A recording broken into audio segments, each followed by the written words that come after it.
it is the protein, it is host protein found in circulation. So this protein is able to bind to the carbohydrate residues, is mannose residues, and these mannose residues, it is present on the glycoprotein or the carbohydrates on the surface of microorganisms, including Salmonella or Neisseria or Candida. Okay, so these mannose residues are found on the surface of several microorganism surface. Okay, and so this lectin protein, it binds or it recognizes mannose residues of the glycoprotein or carbohydrate groups found on the surface of microorganisms. Okay, and so this lectin protein is known as mannose binding lectin protein. Okay, one more thing, that is this MBL, it is structurally as functionally similar to C1Q. तुम्हाला जर C1Q समजले असेल, मला जर C1 आपण जो classic pathway बघितला त्यामध्ये C1 मॉलिक्यूल बघितला, it made up of 3 components C1Q, C1R and C1S. तो स्ट्रक्चर समजला असेल, MBL तुमच्या लक्षात येईल की C1Q जो मधला कंपोनेंट स्टार्ट होतोय का बघा, 6 ट्रिपल हेलायसिस होते, त्या ग्लोब्युलर हेड होते, त्याच्या मदतीने तो अँटीबॉडीला बाइंड होता. सेम स्ट्रक्चर MBLचं असतं, फक्त ओनली डिफरन्स काय की this MBL it binds to mannose residues instead of antibodies. Okay, with the globular heads, it can bind with the mannose residues which are present on the surface of microorganism. Again, 2 more proteins are involved in lectin pathway. That is at beginning step. MASP1 and MASP2, that is MBL associated serine protease 1 and serine protease 2. Okay, MASP1 and MASP2.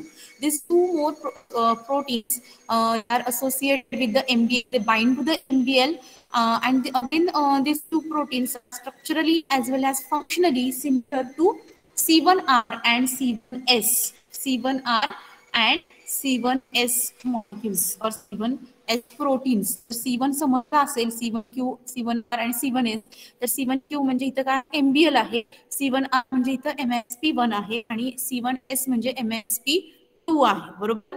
So ह्या तिन्ही C1 ला equivalent किंवा analogous component इथं lectin pathway मधला कुठला, MBL, MASP1 and MASP.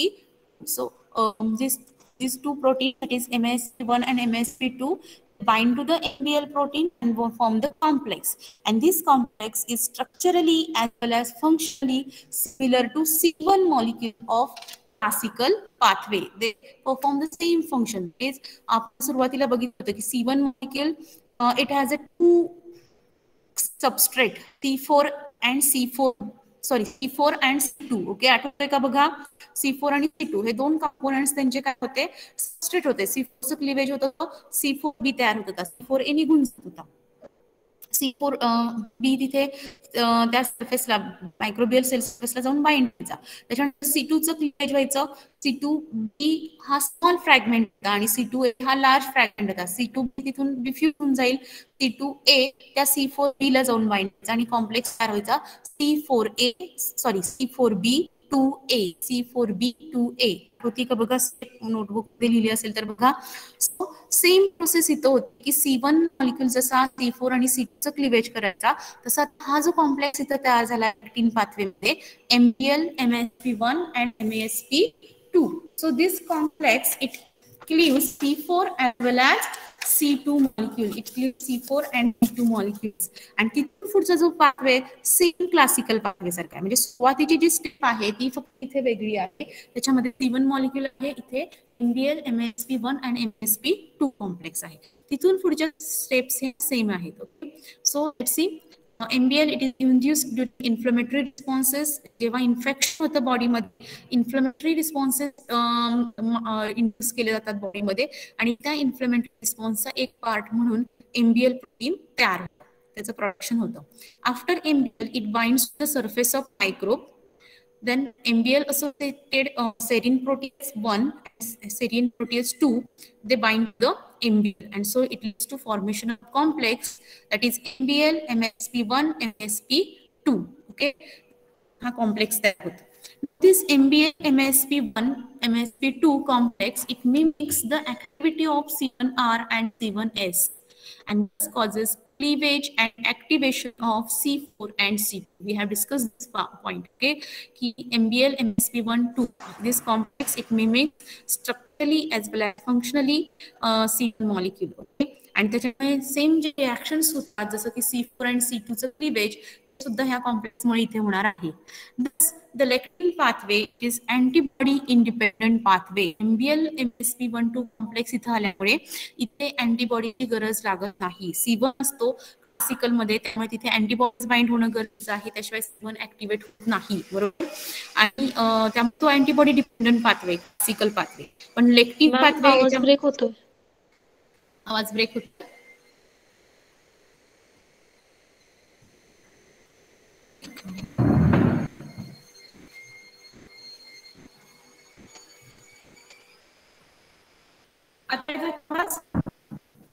Yes हा येतोय तरी पण ब्रेकच होतोय का?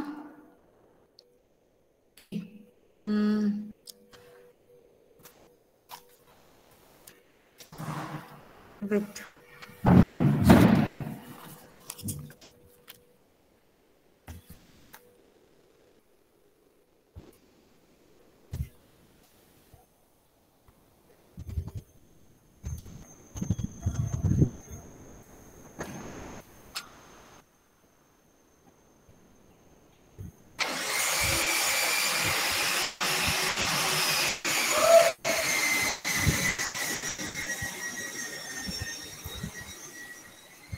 थोडं इकडे करते आहे चालू आहे. आता येतोय का आवाज? आवाज येतो का? हो मॅम येतो.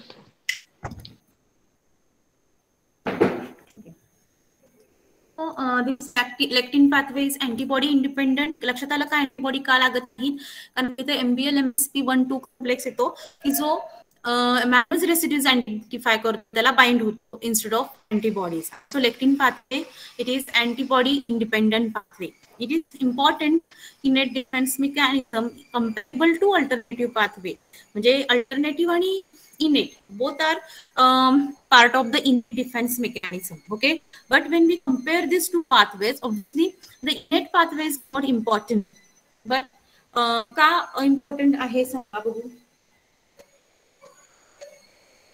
बिकॉज पुढच्या रिॲक्शन्स आहेत त्या सेम क्लासिकल पाथवे सारख्या आहेत फक्त सुरुवातीचा जो इनिशियल कॉम्प्लेक्स आहे त्याच्यामध्ये C1 असतो आणि तिथं असतो MBL MSP1-2 बरोबर.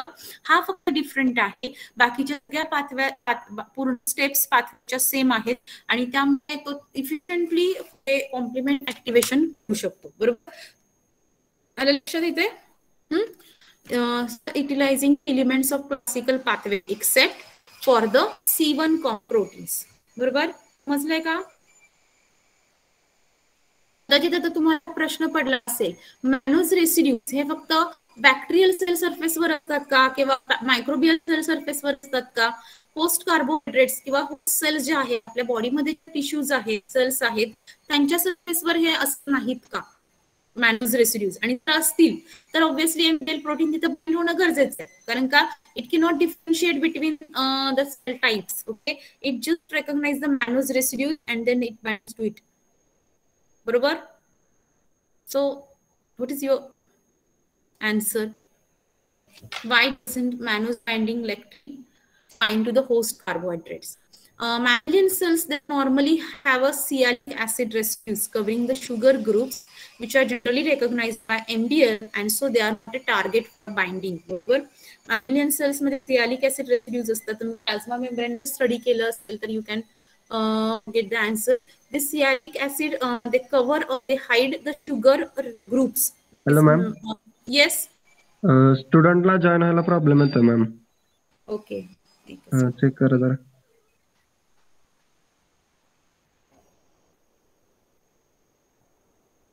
त्यांना परत एकदा जॉइन व्हायला सांगू. ओके. कारण का आता वेटिंग मध्ये कोण दिसत नाहीये.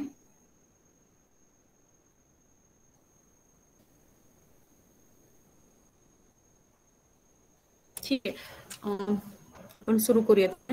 सो इथपर्यंत लक्षात आलं की होस्टला एमएल प्रोटीन का बाइंड होत नाही जरी रेसिड्यूज शुगर रेसिड्यूज किंवा मॅनोज रेसिड्यूज प्रेझेंट असतात.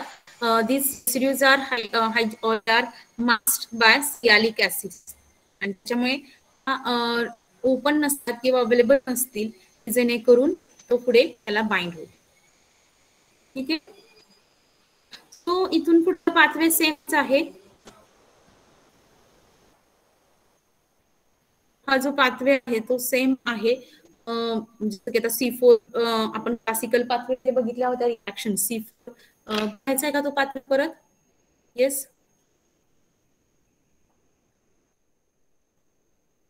फक्त C1Q च्या ऐवजी काय असणार आहे तिथे? MBL MSP1 आणि MSP2 असणार आहे. हा जो C1 कॉम्प्लेक्स आहे दिसतोय स्लाइड मध्ये. येस. याच्या ऐवजी काय असणार आहे? C1 कॉम्प्लेक्सच्या ऐवजी लेक्टिन पाथवे मध्ये MBL MSP1 MSP2 असणार आहे. पण इथून बाकीच्या फूड रिएक्शन सेम असणार आहेत. C4 get converted or get cleaved into C4B and C4A. C4A it will diffuse away while C4B bind to the bacterial cell surface or microbial cell surface. C2 it is followed by cleavage of C2. C2 get cleaved into C2A and C2B. C2B the exception आहे. C2B it is a smaller fragment while C2A is a larger fragment, and this C2A it binds to the C4B to form a complex C4B2A, that is C3 convertase. Okay, this complex now has a enzyme activity, and this enzyme activity is denoted by putting a bar on the head of the symbol. Okay, so this complex now has a enzyme activity, that is C3 convertase, means now it can cleave C3 molecule. Okay, so in next step C3 convertase, that is C4B2A, it cleaves C3 molecules. C3 molecules get cleaved into C3B and C3A. As usual, C3A it diffuses away as it has responses or role in inflammatory mechanisms, while C3B it binds to the previous complex, and so the complex get extended. It becomes C4B2A3B, and now this complex has an enzyme activity known as C5 convertase. Okay, and now this C5 convertase is ready to act on C5A molecule. C5 molecule. Okay, but the complex C5 in bind will C5 get cleaved into B and A fragments. A fragment it diffuses away, smaller fragment, so it has inflammatory responses. And the third large fragment, that is C5B fragment, it binds to the microbial cell surface and then get involved into formation of membrane attack complex. Okay, तुम्ही तिन्ही pathways बघितले, classical बघितला, alternative बघितला आणि lectin बघितला. लेक्टिनची फक्त पहिलीची step वेगळी आहे, पुढच्या सगळ्या स्टेप्स क्लासिकल पाथवे सारख्या आहेत. तिन्ही पाथवेज कुठे येऊन थांबतायत? तर फॉर्मेशन और generation of C5B molecule, generation of C5B molecules. बरोबर? येस, समजताय का? येते का? तिन्ही पाथवेज जे आपण बघितले, क्लासिकल, अल्टरनेटिव्ह आणि lectin, these pathways converge at a specific point. The only initial stages or initial steps are different. बरोबर? C5B प्रत्येक पाथवे C5B जनरेट करून थांबतोय किंवा तिथून C5B जनरेट होत आहे. बरोबर? आणि तिथून पुढच्या सगळ्या स्टेप्स आहेत की ज्या मेम्ब्रेन अटॅक कॉम्प्लेक्स तयार होण्यासाठी लागणार आहेत. All these steps are same for all these three pathways. Okay, only initial steps or the initial stages are different. समजतंय का बाळांनो? मग रते का गुरुवार? येस येस मी समजलं. हो का दीक्षा? समजलं. दीक्षा जबाबदारी टाकते, बाकीच्यांनी काय आज मौन व्रत पाळायचं ठरवले. काय सोनाली, समजतंय का? तर आपण पुढे मेम्ब्रेन अटॅक कॉम्प्लेक्स बघू. जर तिन्ही पाथवे समजले असतील तर तुम्हाला मेम्ब्रेन अटॅक कॉम्प्लेक्स समजेल. तिन्ही पाथवेज त्यांच्या सुरुवातीचे जे स्टेप्स आहेत त्या तिन्ही पाथवेचा एंड प्रोडक्टचा जो प्रोडक्ट आहे कुठला C5B, पण ही C5 जनरेट होण्याच्या तिन्ही पाथवेज मधल्या रिएक्शन्स वेगळ्या आहेत, इनिशियल स्टेजेस वेगळे आहेत, त्याचे इनिशिएटर्स वेगळे आहेत, किंवा इंड्यूस करणारे पाथवे जे इनिशिएटर्स आहेत ते वेगळे आहेत. बरोबर? पण finally काय तयार होत आहे? C5B, and now this C5B it get involved into formation of membrane attack complex. Okay, so let's see formation of membrane attack complex. Okay, so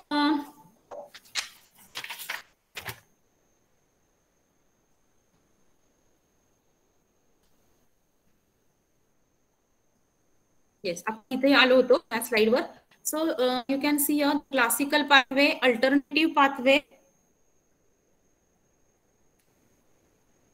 This is classical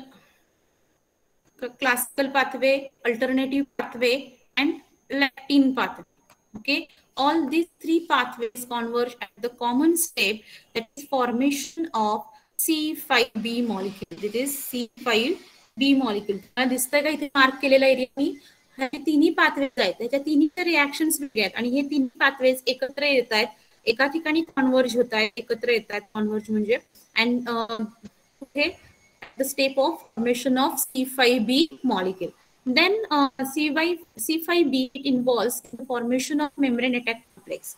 And so in the formation of membrane attack complex, the C6, C7, C8 and C9, these complement components get involved. आतापर्यंत जे involve होते आता इथून पुढे काही संबंध नाही. त्यांचा रोल काय होता?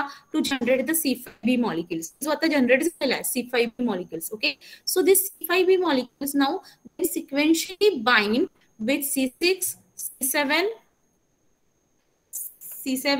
C8 and C9. Okay, bind sequentially with C6, C7, 8 and 9, form the final product, that is membrane attack complex. And this membrane attack complex, it is the channel-like structure. That is, this complex is formed in plasma membrane of the target cell. Okay. Yes. So this membrane attack complex is channel-like structure, channel or pore-like structure. Channel असतो. Channel म्हणजे लक्षात आलं असेल cylindrical tube structure किंवा एक hole create होतो. Plasma membrane आहे, आपण सुरुवातीलाच बघितलं होतं की बॅक्टेरियल सेल सरफेस, मी पहिला फिगर दाखवली होती आणि त्याच्यावर हे प्लाझ्मा मेम्ब्रेन आहे, त्याच्यामध्ये हे असे होल्स क्रिएट होतात. आणि हे जर म्हणजे काय ऍक्च्युली पोर्स किंवा चॅनल लाईक स्ट्रक्चर्स आहेत. दिस पोर्स और this channels allows the small molecules or the ions to diffuse freely across the membrane. Okay, this pores or this channels, channel-like structure, that is membrane attack complex, it enables the small ions, the small molecules as well as water to diffuse freely across the membrane. Okay, and because of this, the obviously osmotic imbalance will be generated and cell get lysed. मस्त इथपर्यंत lysis कशामुळे होणार? हा जो membrane attack complex आहे, हा complex आता C5b, C6, 7, 8, 9 ह्या कॉम्प्लिमेंट कंपोनेंट्स हा मेम्ब्रेन अटॅक कॉम्प्लेक्स तयार होतो. It get inserted in the plasma membrane of target cell. Plasma membrane मध्ये इन्सर्ट झाल्यामुळे काय होतं की तिथे होल किंवा चॅनल लाईक स्ट्रक्चर तयार होतं आणि त्या होल्स मध्ये आयन्स असतील, मॉलिक्युल्स असतील किंवा वॉटर असेल, फ्लुइड असेल, it can freely move across the membrane. बरोबर, आणि मग ती सेल लाईज होणार आहे, रप्चर होणार, सेल गेट डिस्ट्रॉइड. समजलं इथपर्यंत? Yes. So yes, so let's see the steps involved in formation of C5b, membrane attack complex. आता तो membrane attack complex म्हणजे काय? हा C5b, 6, 7, 8, 9 या कंपोनेंट्सनी तो membrane attack complex तयार झालेला आहे की जो actually responsible for the lysis of the target cell. Okay, समजलं मेम्ब्रेन अटॅक कॉम्प्लेक्स म्हणजे काय? इथे चॅनल लाईक स्ट्रक्चर तुम्ही बघू शकता डायग्राम मध्ये. So let's see the step by step. The end product of the classical, alternative and lectin pathway is C5b molecule. Okay, C5b molecule is generated at the end of the classical, alternative and lectin pathway. Pathway कुठलाही असू दे, त्यांचा end product काय आहे? C5b molecule. Now this C5b molecule, it attaches the bacterial cell surface or the target cell surface.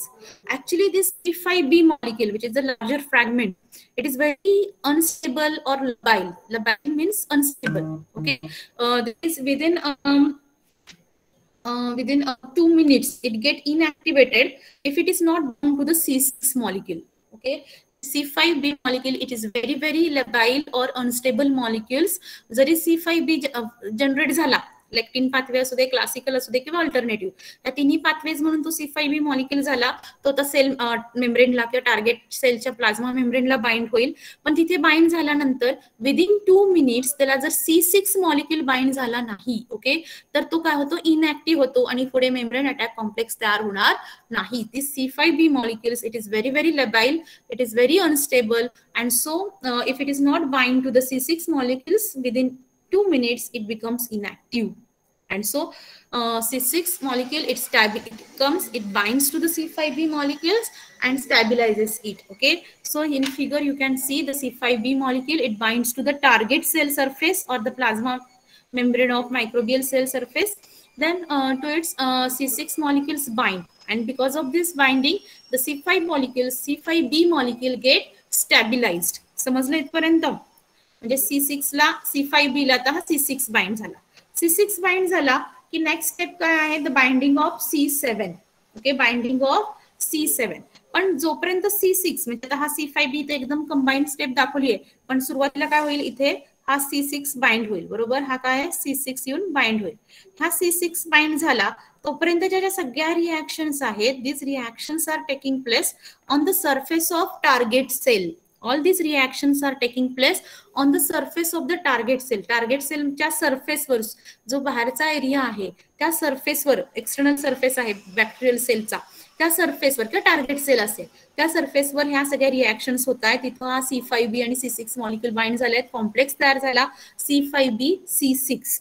आता C5b C6 ला C7 bind होतो. Okay, and so complex becomes C5-6-7 किंवा C5b असंही म्हटलं जातं, C5b-6-7. ओके, C5b-6-7 हा complex तयार झाला. हा कॉम्प्लेक्स तयार होईपर्यंत up to this point all the complement reactions are taking place on the hydrophilic surface of the target cell. म्हणजे सेलच्या बाहेरचा जो सरफेस आहे तो हायड्रोफिलिक असतो. तुम्ही प्लाझ्मा मेम्ब्रेन स्ट्रक्चर शिकलेला आहात, आठवतंय का बघा.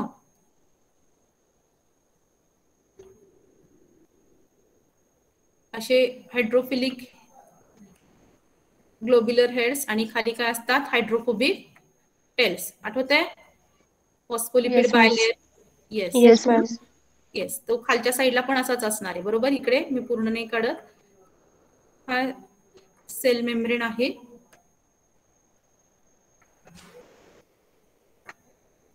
बरोबर, आणि हे इकडे हायड्रोफिलिक ग्लोब्युलर हेड्स. ठीक है. So this surface is hydrophilic, this surface is hydrophilic, and this is a hydrophobic surface. Okay, so all these reactions now are taking place on the surface of hydrophilic surface of the bacterial cell or target cell, that is binding of C5b6 हा जो component आहे त्याच्यानंतर 7 त्याला येऊन bind होतो, हा इथे दिसतोय बघा, 7 येऊन बाइंड झाला, कॉम्प्लेक्स तयार झाला C5b6-7. Okay, so this C5b6-7 complex now it undergoes a structural transition.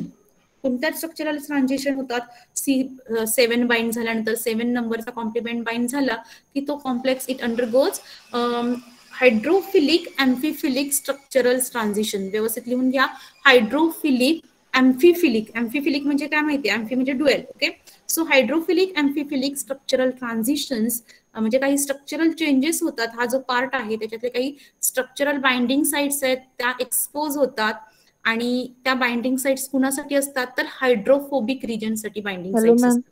Yes, तुम्ही स्क्रीनवर काही ड्रॉ करताय का? हो, दिसत नाहीये आम्हाला काहीच. नाही दिसत आहे, नाही दिसत आहे, मगापासून नुसतं बोललेलं कळतंय पण दिसत नाहीये काही. असं दिसतंय का आता इथे ड्रॉ केलेलं? कर्सर दिसतोय फक्त, पण ड्रॉ केलेलं काही, हा इकडे दिसले. ओके, मग मी ते साईट म्हणजे स्लाइड शो केला की ते दिसत नसेल. आता दिसतंय इथे, ही स्लाइड फॉस्फोलिपिड बायलेयर मेम्ब्रेन काढलेला आहे, हा वरचा हायड्रोफिलिक मधला हायड्रोफोबिक रिजन, बरोबर, आणि त्याला आता हा C7 येऊन बाइंड होणार आहे. सो C7 जेव्हा बाइंड होईल तेव्हा it undergoes hydrophilic amphiphilic structural transitions. Structural transitions म्हणजे काय, तर त्याचे काही स्ट्रक्चरल चेंजेस होतात, आणि हा जो C7 मॉलिक्यूल आहे, बरोबर, त्याच्या म्हणजे हा जो कॉम्प्लेक्स आहे त्याच्या इथे कर्सर दिसतोय, त्याच्या इथे काय होतात, काही बाइंडिंग साइट्स एक्सपोज होतात आणि ह्या बाइंडिंग साइट्स कुणासाठी असतात, तर हायड्रोफोबिक रिजनसाठी असतात, बरोबर. की हायड्रोफोबिक रिजनसाठी बाइंडिंग साइट्स असल्यामुळे तो कॉम्प्लेक्स आता ह्या फॉस्फोलिपिड बायलेअर मेम्ब्रेन आहे त्याच्यामध्ये आत इन्सर्ट होईल, अदरवाईज तो आत इन्सर्ट होणार नाही, कारण का हे रिजन्स आहेत त्याच्या हायड्रोफिलिक बाइंडिंग साइट्स असतील आणि तो हायड्रोफिलिक बाइंडिंग साइट्सनी त्या मेम्ब्रेन मध्ये आत इन्सर्ट सहजासहजी होणार नाही. तो जर आत त्या मेम्ब्रेन मध्ये आत घुसायचा असेल, इन्सर्ट व्हायचा असेल, तर त्याच्यावरच्या हायड्रोफोबिक बाइंडिंग साइट्स एक्सपोज होणं गरजेचं आहे आणि त्याच्यामुळे त्या बाइंडिंग साइट्स एक्सपोज होत राहतात आणि तो हळूहळू कॉम्प्लेक्स त्या मेम्ब्रेन मध्ये, सेल मेम्ब्रेन, प्लाझ्मा मेम्ब्रेन आहे टार्गेट सेलचं, त्याच्यामध्ये आत तो इन्सर्ट व्हायला लागेल, तरच चॅनेल किंवा कोर लाईक स्ट्रक्चर तयार होणार आहे, बरोबर.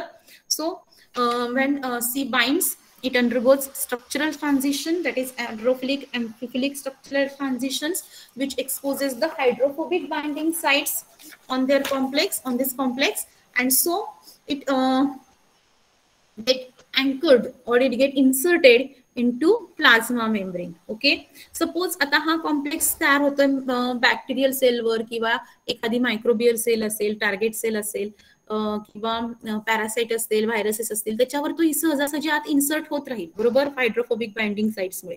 पण जर हा कॉम्प्लेक्स एखाद्या नॉन लिव्हिंग साइटवर किंवा अँटीजेन्सवर जर बाइंड होत असेल, non living antigen binding sites म्हणजे फॉर एक्झाम्पल टॉक्झिन मॉलिक्युल्स असतील किंवा काही केमिकल्स असतील, अँटीजेन्स म्हणून काम करत असतील, त्या मॉलिक्युल्सवर जर हा कॉम्प्लेक्स तयार होत असेल तर हायड्रोफोबिक बाइंडिंग साइट्स एक्सपोज झाल्यामुळे तो काय आत इन्सर्ट होत राहणार नाही, कारण का ती नॉन लिव्हिंग किंवा नॉन सेल्युलर अँटीजेन असेल तर त्याच्यामध्ये काही तो आत इन्सर्ट होत जाणार नाही आणि तो तिथून रिलीज होतो.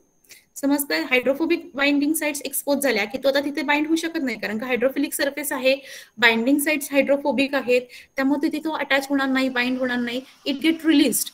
समजतंय, आणि जसा रिलीज होईल तसा तो कुठेही पडू शकतो हा कॉम्प्लेक्स, कुठला, C5b67. मग आजूबाजूला जिथं जे ऑर्गन असेल किंवा टिश्यूज असतील की ज्याला इनोसेंट सेल्स आपण म्हणू शकतो किंवा इनोसेंट्स ज्या बाय स्टँडर्ड सेल्स आहेत त्याच्यावर हा कॉम्प्लेक्स पडेल आणि हा कॉम्प्लेक्स तिथं पडल्यामुळे तिथं कॉम्प्लिमेंट ऍक्टिव्हेशन सुरू होईल आणि ज्या इनोसेंट सेल्स आहेत, हेल्दी सेल्स आहेत, होस्ट टिश्यूज आहेत, लायसिस सुरू होईल, बरोबर.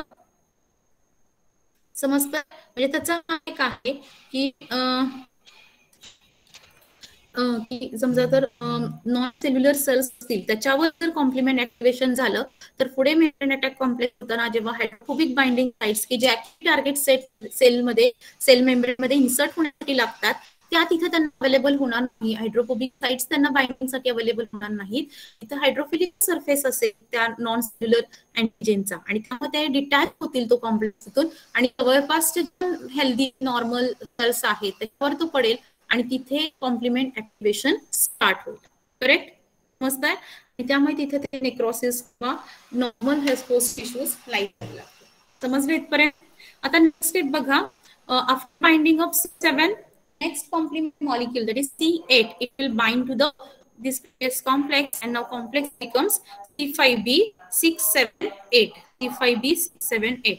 This complex is also undergo structural transition, that is hydrophilic amphiphilic structural transition. त्यामुळे it get inserted into plasma membrane of target cell. Okay, it get further inserted into plasma membrane. आता insert होत चालला. C8 molecule त्याला bind झाला, तो bind झाला पुन्हा त्याच्या हायड्रोफोबिक बाइंडिंग साइट एक्सपोज होती and because of this binding site it get inserted into a plasma membrane. Now this complex, that is C5b678, this complex now it creates or it generates small pore and pore size is about 10 angstrom. Okay, आता तो complex तयार झालेला आहे त्याने एक साधारण छोटस hole पडलेलं आहे प्लाझ्मा मेम्ब्रेनला, साईज किती त्याचा 10 angstrom. Okay, but this pore is not sufficient to lyse the bacterial cell और pathogenic cell. Okay, pore size खूप छोटा आहे त्याचा, 10 angstrom आहे आणि त्यामुळे आता इनफ नाहीये, सफिशियंट नाहीये to lyse the bacterial cells or parasitic cells or the microbial cells. Okay, and so but RBCs असतात. सपोज हेट्रोजिनस आरबीसीज म्हणजे बाहेरच्या दुसऱ्या स्पेसीज मधल्या आरबीसीज दुसऱ्या एखाद्या अॅनिमल मध्ये ट्रान्सफ्यूज केल्या असतील किंवा बाय ट्रान्सफ्युजन थ्रू त्या आरबीसीज जर केल्या असतील तर त्या आरबीसीज वर मात्र हा कॉम्प्लेक्स तयार होतो आणि त्या 10 अँगस्ट्रॉम मुळे त्या आरबीसीज लाईज होऊ शकतात. म्हणजे this 10 angstrom pore size is sufficient to lyse the RBCs but not microbial cells or target cells. Okay, समजते तुम्हाला? म्हणजे C5b678 हा जो कॉम्प्लेक्स तयार झालाय, this complex it creates pore that is small channel structure. Its size is about 10 angstrom. This pore size is sufficient to lyse the RBCs but not target cells like microbial cell surfaces or tumor cells or the cancerous cells. Okay, so the further further step, there is a binding and polymerization of C9 molecule. This next complement molecule कुठला sequentially येणार आहे, C9 येणार आहे. So this C9 molecule it binds to this complex, that is complex now becomes C5b678 त्याला 9 C9 molecule येऊन bind होणार आहे. पण ह्या स्टेपला काय होतं बघा की फक्त सिंगल C9 molecule बाइंड होऊ शकत होत नाही. Actually 10 to 17 molecules of C9 complement components they join, they bind and get polymerized by this complex. Okay, जो C5b678 आहे त्या कॉम्प्लेक्स मुळे C9 चं पॉलिमरायझेशन होतं. Polymers many that is C9 चे बरेचसे मॉलिक्युल्स साधारण 10 to 17 मॉलिक्युल C9 चे ते येऊन बाइंड होतात, त्याचं पॉलिमरायझेशन होतं, नंबर वाढतो आणि ते सफिशियंट पोर साइज असलेला पोर किंवा चॅनल तिथं क्रिएट होतो. त्याचा पोर साइज किती बघा 70 to 100 एंगस्ट्रॉम. ओके, समजतंय का? And now here the membrane attack complex get formed. तिथं बरोबर तो कॉम्प्लेक्स तयार झालाय.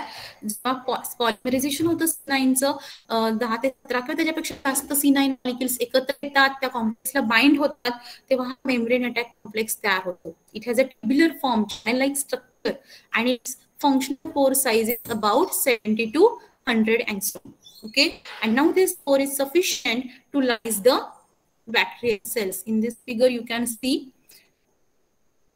the formation of membrane attack complex on the cell surface. आपण सुरुवातीला बघितलं होतं की C3 कन्व्हर्टेज एन्झाइम ट्रिमेंडन्स ऍप्लिकेशन होतं आणि बऱ्याच ठिकाणी एकाच वेळी कॉम्प्लिमेंट ऍक्टिव्हेशन स्टार्ट होतो आणि त्यामुळे बऱ्याच ठिकाणी मेम्ब्रेन अटॅक कॉम्प्लेक्स तयार झालेला तुम्हाला दिसेल. हे लिजन्स किंवा होल्स क्रिएट झालेले आहेत. हा आरबीसीच्या सरफेसवर दाखवलेला आहे आणि हा कॉम्प्लेक्स इकडे दाखवला आहे, पॉलिसी9 कॉम्प्लेक्स. हा कॉम्प्लेक्स तयार होतो, पोर लाईक किंवा असं ट्यूब लाईक स्ट्रक्चर तयार होतं, होल क्रिएट होतो आणि त्याच्यामध्ये सेल लाईज होते. नेक्स्ट फिगर मध्ये तुम्हाला इथे इकोलायचं लायसिस दाखवलेलं आहे. इकोलायसिस ह्या ऍक्टिव्ह किंवा ऍक्टिव्ह इकोलायसेल्स आहेत. त्याच्यानंतर त्याच्यावर आता कॉम्प्लिमेंट ऍक्टिव्हेशन सुरू होतंय. हळूहळू होल्स किंवा त्याचा पोर्स क्रिएट झाल्यामुळे ती सेल नंतर लाईज होते. बरोबर? येस, समजलाय का? मेम्ब्रेन अटॅक कॉम्प्लेक्स फॉर्मेशन बोला पटकन सगळ्यांनी. परत एकदा रिपीट करा मॅम. कुठली स्टेप? ते पूर्ण मेम्ब्रेन अटॅक कॉम्प्लेक्स ते समजत नाही लवकर. येस, सो इथे C5b मॉलिक्युल्स तयार झाले तिथपर्यंत समजले सगळ्यांना की जो अल्टरनेटिव्ह क्लासिकल आणि लेक्टिन पाथवेचा एंड प्रॉडक्ट आहे. C5b आता बॅक्टेरियल सेल सरफेसला जाऊन बाइंड होतो. C5b हा अनस्टेबल असतो किंवा लबाईल असतो. विदिन 2 मिनिट्स तो इनॅक्टिव्ह होतो जर त्याला C6 मॉलिक्युल बाइंड होणार झाला नाही. मेम्ब्रेन अटॅक कॉम्प्लेक्स मध्ये आता कोणते मॉलिक्युल्स आधी कॉम्प्लिमेंट्स मॉलिक्युल आधी इन्व्हॉल्व होतात बघा. C5b, C6, C7, C8 आणि C9 हे सगळे मॉलिक्युल्स सिक्वेन्शियली एकानंतर येऊन बाइंड होतात. सुरुवातीला C5b तयार झाला, तो बॅक्टेरियल सेल सरफेस किंवा टार्गेट सेलला जाऊन बाइंड झाला. ओके, आता त्या C5b ला जर C6 येऊन बाइंड होणं अपेक्षित आहे. जर 2 मिनिटाच्या आत बाइंड झाला नाही तर C5b इनॅक्टिव्ह होतो आणि पुढचा मेम्ब्रेन अटॅक कॉम्प्लेक्स तयार व्हायचं तिथे स्टॉप होणार आहे.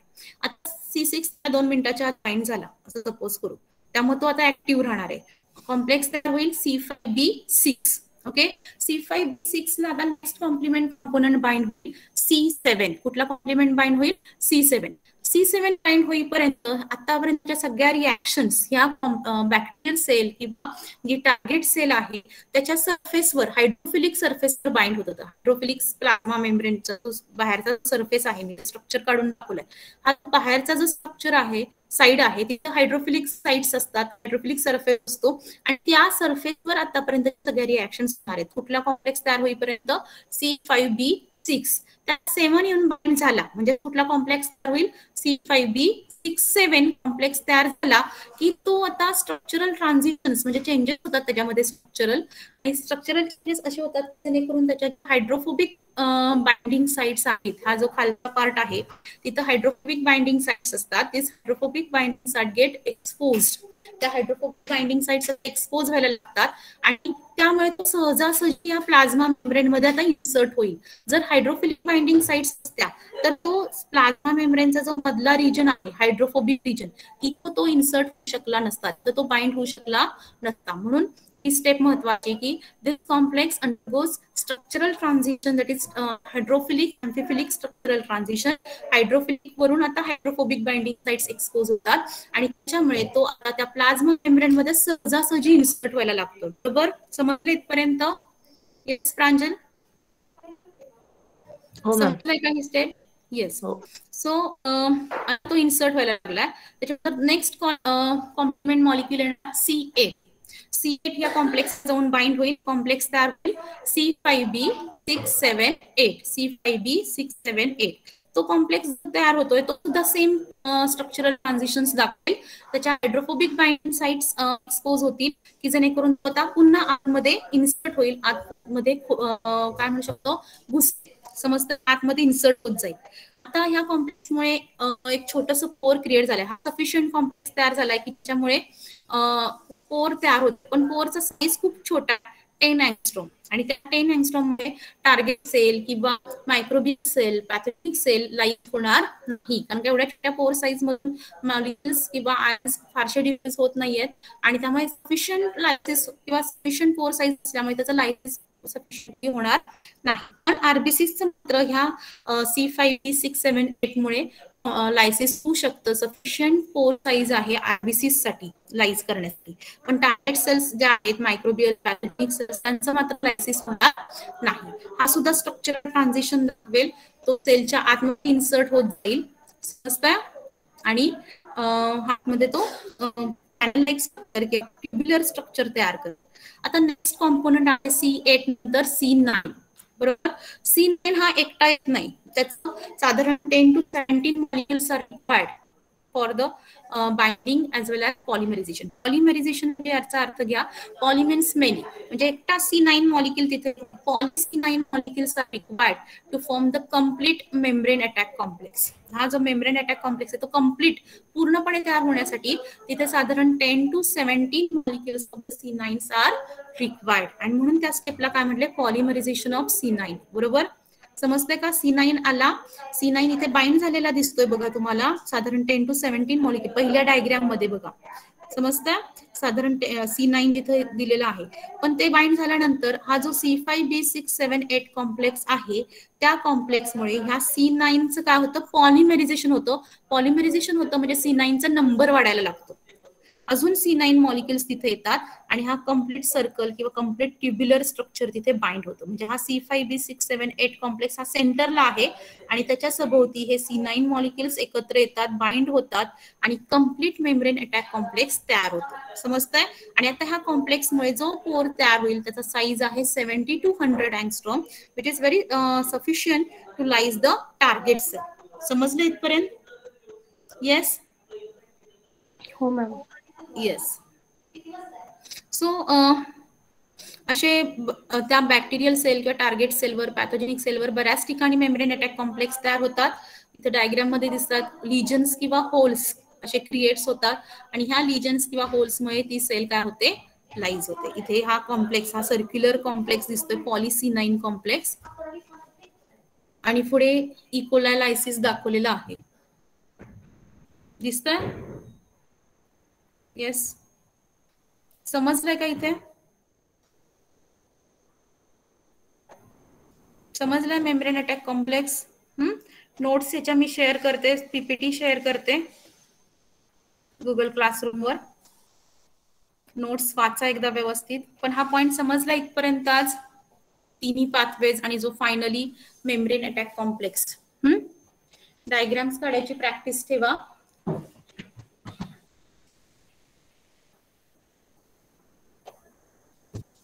सोनाली समजलंय का? हो मॅम समजलं. येस. आपण इथे थांबणार, ते वेळ झाली आहे वेळ अजून.